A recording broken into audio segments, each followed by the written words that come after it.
வணக்கம் நிகிதா. வணிக நிறுவன கட்டிடங்களின் வாடகை மீதான 18% ஜிஎஸ்டி வரி விதிப்பை திரும்ப பெற வலியுறுத்தி இன்று தமிழகம் முழுவதும் வணிகர்கள் கடையெடுப்பு போராட்டத்தில் ஈடுபட்டு வருகின்றனர். அதன் ஒரு பகுதியாக தான் சேலம் செவ்வாய்ப்பேட்டை, லீ பஜார், பால் மார்க்கெட் உள்ளிட்ட பல்வேறு பகுதிகளில் வணிகர்கள் இன்று கடையெடுப்பு போராட்டத்தில் ஈடுபட்டு வருகின்றனர். குறிப்பாக அதாவது சொத்து வரி, கடைகள் மீதான கட்டிட வரியை திரும்ப பெறுவோரை எங்களுடைய போராட்டம் தொடரும் என்று இன்று காலை முதல் தங்களுடைய கடைகளை அடைத்து போராட்டத்தில் ஈடுபட்டு வருகின்றனர். இன்று ஒரு நாள் மட்டுமே சேலம் மாவட்டத்தில் 2000க்கும் மேற்பட்ட கடைகள் அடைக்கப்பட்டுள்ளது. அதே போல ஒரு நாள் ஒன்றுக்கு 475 கோடி ரூபாய்க்கு மேல் இன்று வர்த்தகம் பாதிக்கப்பட்டுள்ளது. அரசு எங்களுடைய கோரிக்கையை அழைத்து பேச வேண்டும்.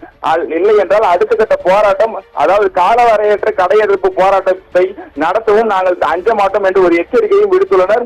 அந்த நிலையில் தான் தற்பொழுது முழுமையாக அனைத்து கடைகளும் அடைக்கப்பட்டுள்ளது. இந்த செவ்வாய்ப்பேட்டை, லீ பஜார், பால் மார்க்கெட் பகுதியானது காலை முதலே எப்பொழுதுமே பரபரப்பாக காணப்படும். இந்த கடையடைப்பு போராட்டத்தின் காரணமாக இந்த சாலைகள் முழுவதையாகவே வெறிச்சோடி காணப்பட்டுள்ளது.